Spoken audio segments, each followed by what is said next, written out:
Welcome to the Chinese Lore Podcast, where I retell classic Chinese stories in English. This is episode 62 of Investiture of the Gods.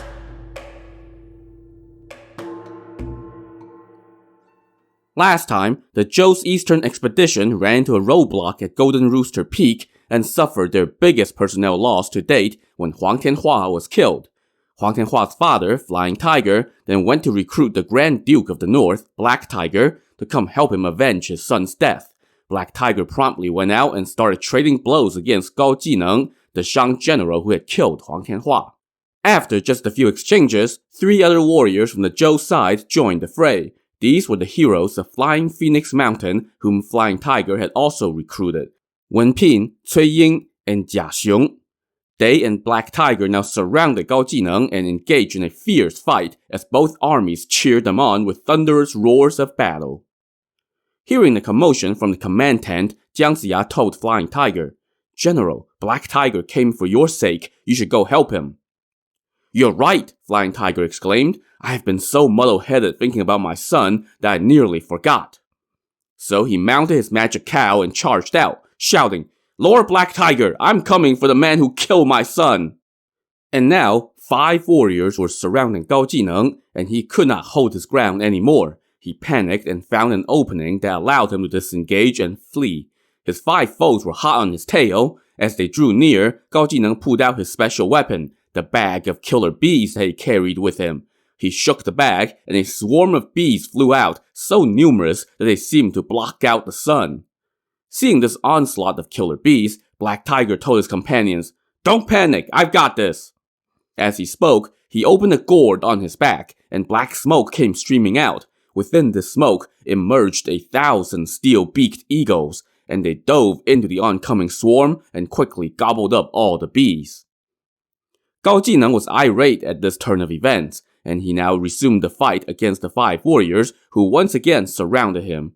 Meanwhile, Gao Jineng's boss, the Shang commander Kong Xuan, had gotten word of his fierce battle, so he rode out to take a look.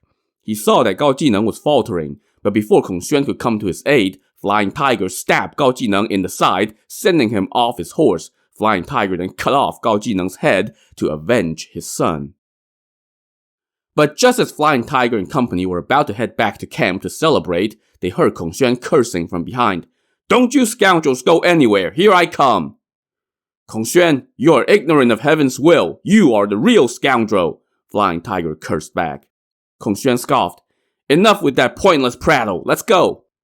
He now raised his saber and took on the 5 warriors, but as they traded blows, he saw how ferocious they were and decided to resort to his Taoist magic sooner than later. So he swept the 5 beams of light emanating from his back across his foes, and all 5 of them vanished without a trace, leaving only their horses.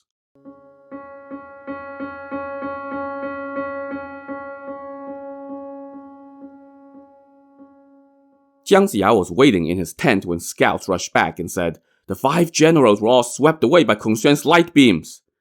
Jiang Ziya was stunned. "Even though we killed Gao Jineng, we lost 5 generals," he lamented. "Let's stay put for now."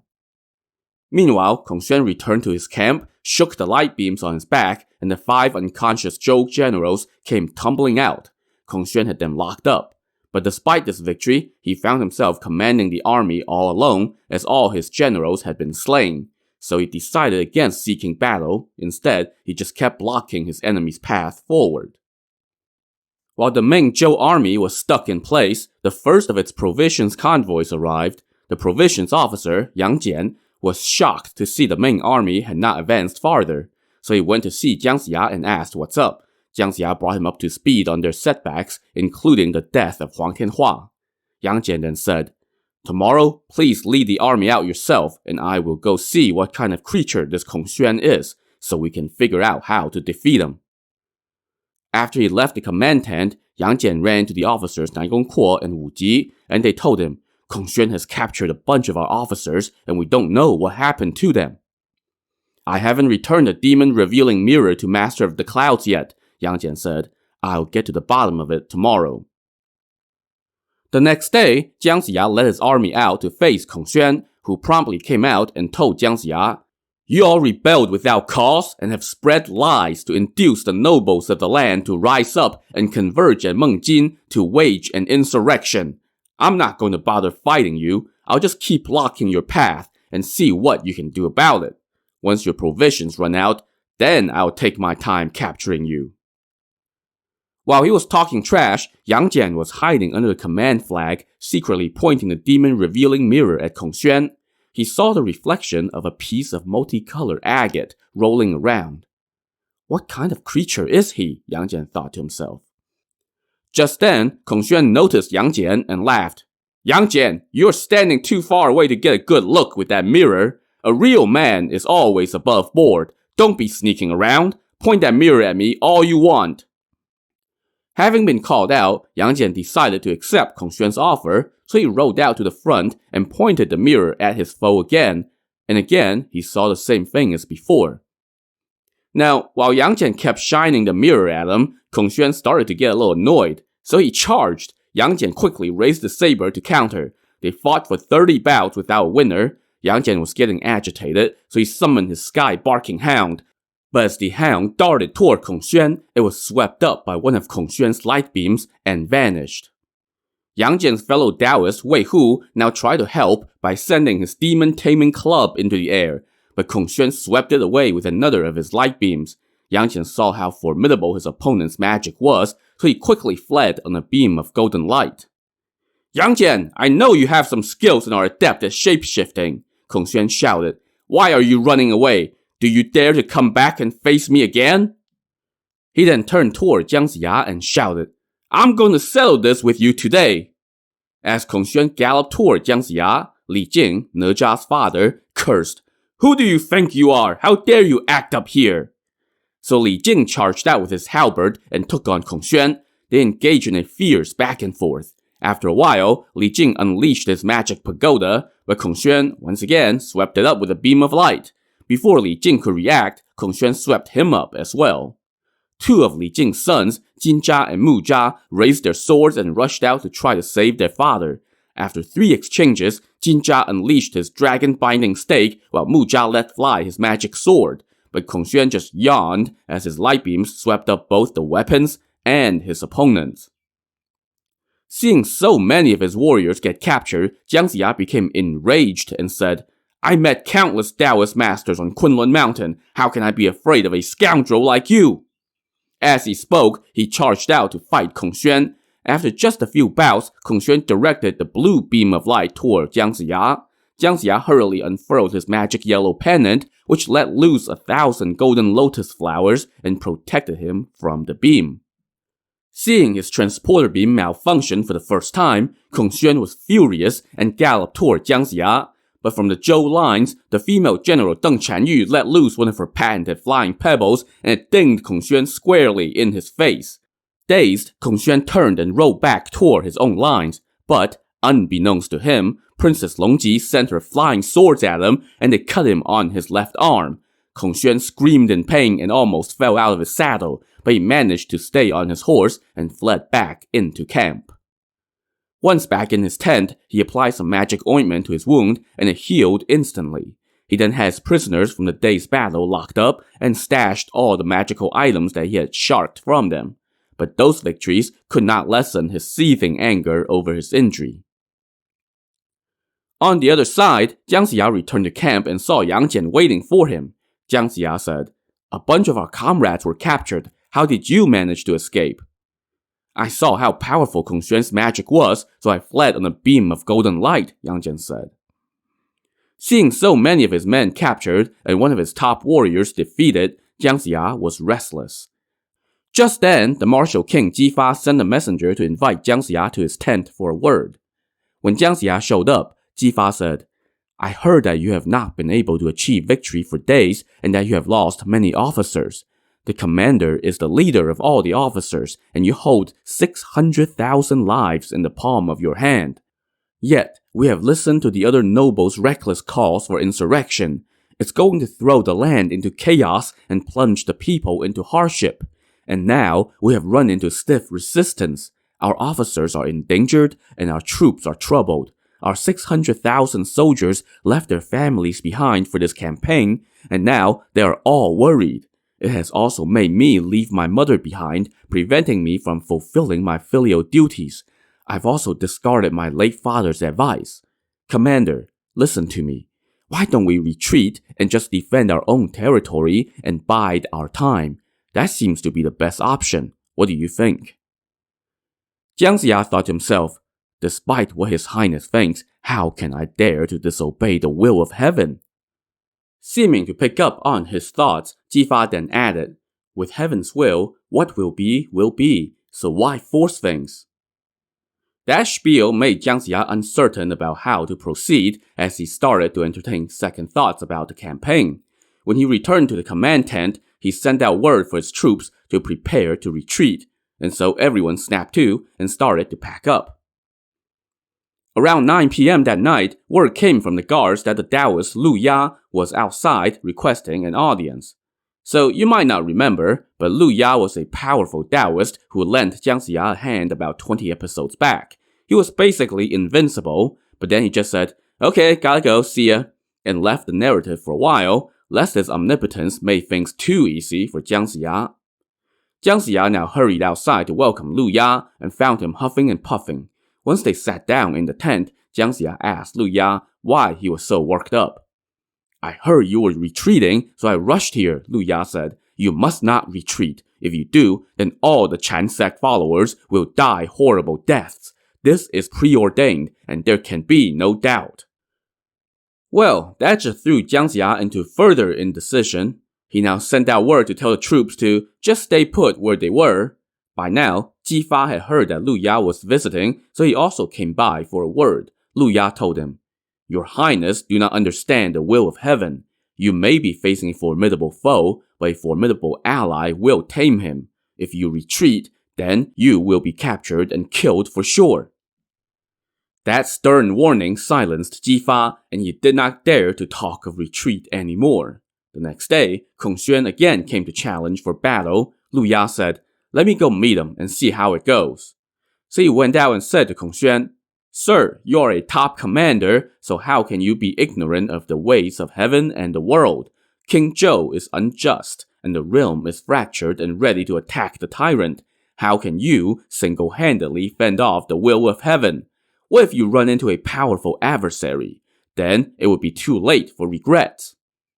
Kong Xuan chuckled. You are but a country bumpkin. What do you know about the ways of heaven and the world?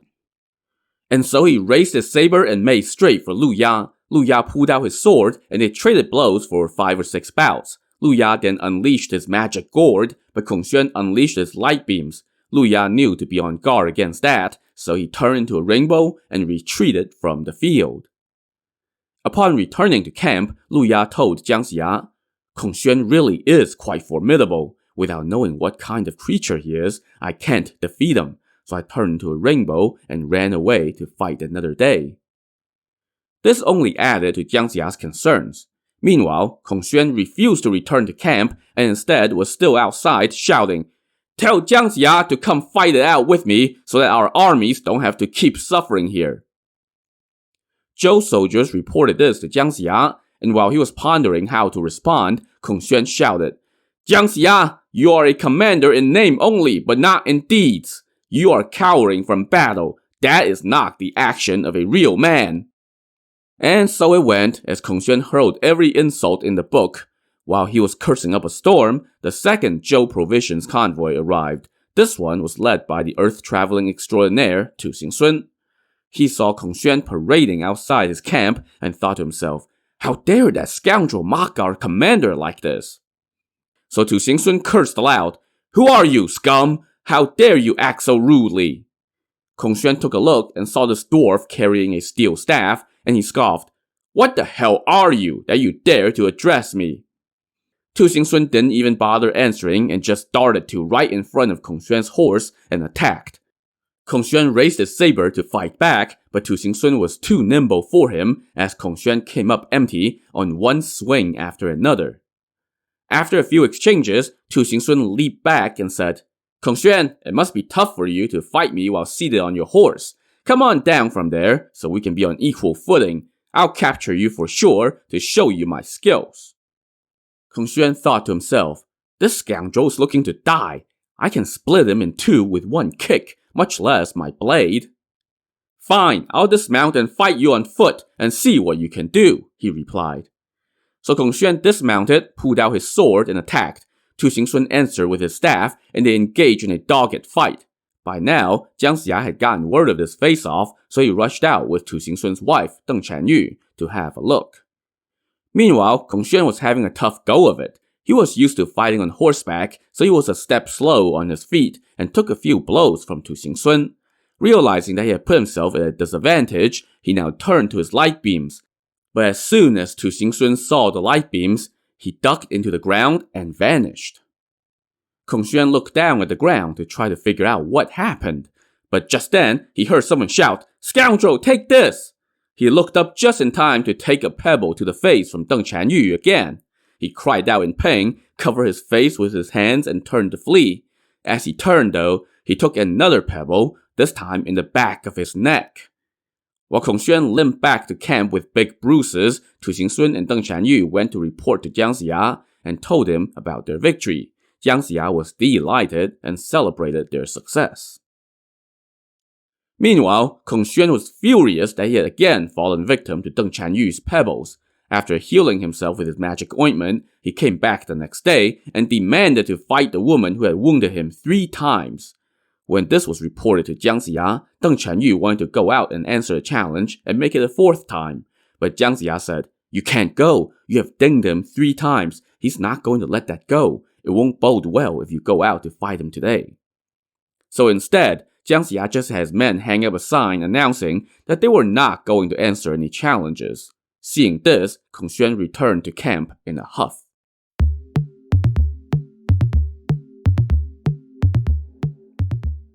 The next day, Master Burning Lamp showed up in the Zhou camp, and Jiang Xia welcomed him in and told him everything about Kong Xuan. "I understand," Burning Lamp said. "I have come specifically to face him." So Jiang Xia had his men take down the no battle sign, and as soon as Kong Xuan got word about this, he was outside demanding battle. Burning Lamp casually strolled out. Kong Xuan recognized him and laughed. "Burning Lamp, you are a recluse who lives in peace and solitude. I know you have deep cultivation of the Tao, so why do you trouble yourself with these mortal concerns?" Burning Lamp replied, "Since you know the depth of my Taoist powers, you should surrender at once and accompany the martial king on his expedition against the tyrant. So why do you insist on following this misguided path and go up against me?" Kong Xuan roared with laughter and said, "You know nothing about my Taoist powers." Burning Lamp replied, "If your cultivation of the Tao is indeed strong, then how can you not understand the will of heaven and throw yourself against it instead?" "That is a lie that you all have told to fool the masses," Kong Xuan shot back. "How can the man who was chosen by heaven to be king be wrong, while you rebels be right?" "You beast," Burning Lamp scolded him. "You are too boastful. You'll regret it." Kong Xuan was furious and raised his saber to attack. Burning Lamp fought back with his sword. After a few exchanges, Burning Lamp unleashed his 24 sea calming pearls. But Kong Xuan again sharked those pearls with his light beams. Burning Lamp was shocked and unleashed his purple gold alms bowl, but that too was swept up by the beams. "Where's my disciple?" Burning Lamp shouted. A strong wind kicked up and a large rock bird appeared in the sky. This, remember, was the winged immortal whom Burning Lamp tamed a few episodes back. Seeing the rock in the sky, Kong Xuan sent his red light beam shooting toward the heavens. Burning Lamp looked up but couldn't see what was happening clearly. 4 hours later, the rock bird crashed to the ground with a loud thud. Of course, this raises the question, what the heck were Kong Xuan and Burning Lamp doing during those 4 hours? Just a lot of awkward silences and whistling while they waited for the delayed outcome? Anyway, Kong Xuan now pointed his light beams toward Burning Lamp, who quickly fled on a beam of light. Burning Lamp returned to camp and said to Jiang Xia, "I have no idea what Kong Xuan is." Just then, the great rock bird also returned to camp. Burning Lamp asked him if he knew what kind of creature Kong Xuan was, and the rock replied, "From the air, I could only see that he was surrounded by multicolored clouds. He also seemed to have 2 wings, but I don't know what kind of bird he is. Just then, the guards reported that somebody was outside asking for an audience. Jiang Xia and Burning Lamp went out to the camp gate and saw a man with his hair tied up in 2 coils. He had a yellow complexion and a slim build. In his hair coils, he wore 2 flowers, and in his hand, he carried a twig. After they greeted each other, Burning Lamp asked the visitor where he was from. "I am from the West," the man said. "I came to meet those in the South and East with whom I have a shared destiny. I heard that Kong Xuan was blocking your army's progress, so I came to help." Recognizing that this was a Buddhist monk from the West, Burning Lamp hurriedly invited the visitor into camp. As they walked to the tent, the monk could sense the spirit of destruction throughout the camp, and he uttered a lament. Once they sat down, Burning Lamp said, "I have heard that the West is a paradise. You are acting in the name of compassion by coming east to bring salvation to the masses.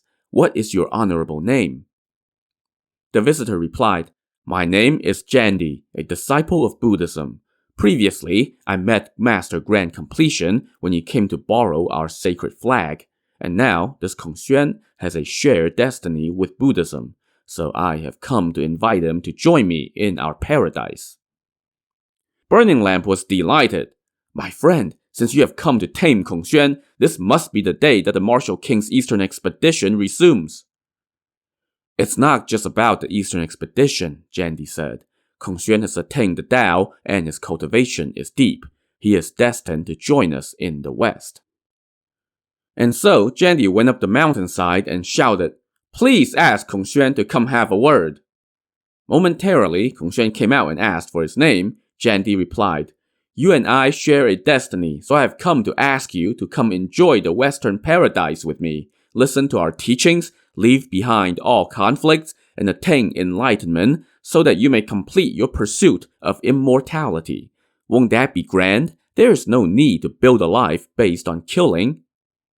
Kong Xuan roared with laughter and scoffed, "Again with all this nonsense!"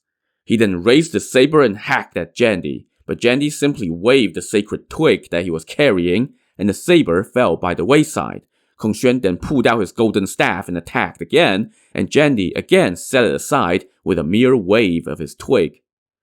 Now Kong Xuan was unarmed and panicked, so he pointed the red beam of light coming out of his back at Jandy. Jandy vanished in the light, but Kong Xuan immediately started acting like somebody who had bitten off more than he could chew. His eyes were round, his mouth was agape, and within moments, his helmet and armor crumbled to dust and his horse fell to the ground. With the sound of a clap of thunder, a holy figure with 18 hands and 24 heads appeared, with each hand holding a sacred object. Jandy now ran a silk thread around Kong Xuan's neck and put a sacred staff on his body. Jandy then said, "My friend, please show your true form." Within seconds, Kong Xuan morphed into a peacock. Jandy now rode this peacock down the mountainside and returned to the Zhou camp. When he got back to camp, he said, "Pardon me for not dismounting, but I would take my leave now." Jiang Xia said, "Master, your powers are boundless. Kong Xuan has captured many members of our sect. Do you know where they are?" Jandy asked his ride, "My friend, you have joined the righteous path. You should return Jiang Xia's men." "They're all in my camp," the peacock replied. So Jandy relayed this information to Jiang Xia and then gave the peacock a tap, and the peacock took to the air and flew off toward the west, with Jandy on his back. Jiang Xia now led his troops over to Kong Xuan's camp. Deprived of their commander, the Shang soldiers promptly surrendered. Jiang Xia accepted their submission and then rushed to the back of the camp and released all the prisoners. The next day, Black Tiger and his entourage of warriors returned to his home city. Burning Lamp and Lu Ya, meanwhile, went back to their respective mountains, while Yang Jian went off with another provisions convoy. Jiang Xia then ordered his army to resume its march. They crossed over Golden Rooster Peak and proceeded unmolested until they arrived outside Sishui Pass. This, remember, was the gateway to the Shang domain. So Jiang Xia and company were finally about to enter enemy territory. To see how their incursion will go, tune in to the next episode of the Chinese Lore Podcast. Thanks for listening.